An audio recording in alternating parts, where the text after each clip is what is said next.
In this video, I will explain the number one mistake that gets Amazon appeals rejected and how you can avoid it.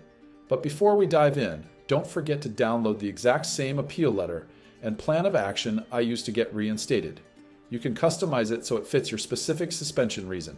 And let me warn you right now, don't rely on ChatGPT or any other AI tool to write your appeal. Amazon can spot AI-generated letters, and they'll reject your appeal automatically. Let me start with a bold truth. The biggest mistake sellers make when they appeal their suspension is telling Amazon what they think Amazon wants to hear instead of owning up to what actually went wrong. I've seen it over and over again. Sellers submit these long, polished, generic appeals full of corporate jargon. They think, if I sound professional, they'll reinstate me. But Amazon isn't impressed. They don't want your fluff. They don't want your excuses. They want facts. They want accountability. When my account first got suspended, I panicked. My sales dropped to zero overnight. Inventory was sitting in warehouses. Thousands of dollars frozen. I felt sick to my stomach. Here's the thing. When you submit an appeal, Amazon wants three things. Root cause. What actually caused the violation? Not what you wish happened, not a vague, we'll do better.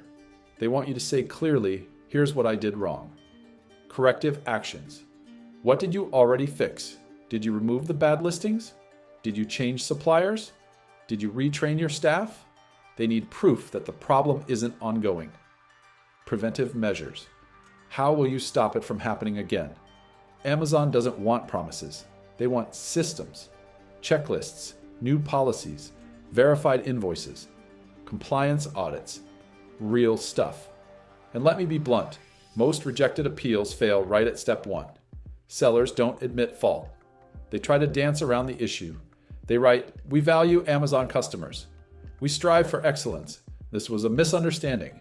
That's not an appeal. That's a sales pitch. Amazon looks at that and thinks, this seller doesn't get it.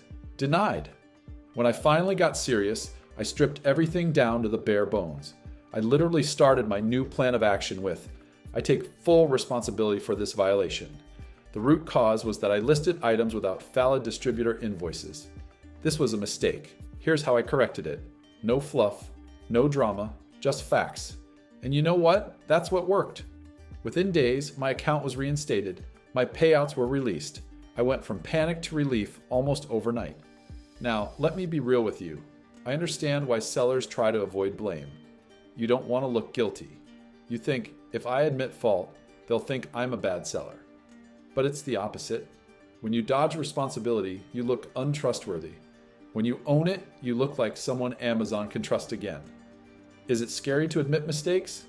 Absolutely. But it's the only way through. And here's the silver lining. Once you actually fix your processes, you come out stronger. My sourcing practices are tighter now. My invoices are organized. My listings are cleaner. Getting suspended forced me to run a better business. At the time, it felt like the end. In hindsight, it was a wake-up call. So if your account is suspended, here's my advice. Don't panic and fire off a half-baked letter. Instead, sit down and write like a real human who understands what went wrong. Be direct. Be accountable. Show Amazon you've learned. That's how you avoid the number one mistake. That's how you turn a rejection into a reinstatement. If you found this helpful, drop a like, hit subscribe, and check the description. I've put a free appeal letter guide down there you can use to structure your own plan of action. Don't give up. You can get your account back. Thank you for watching.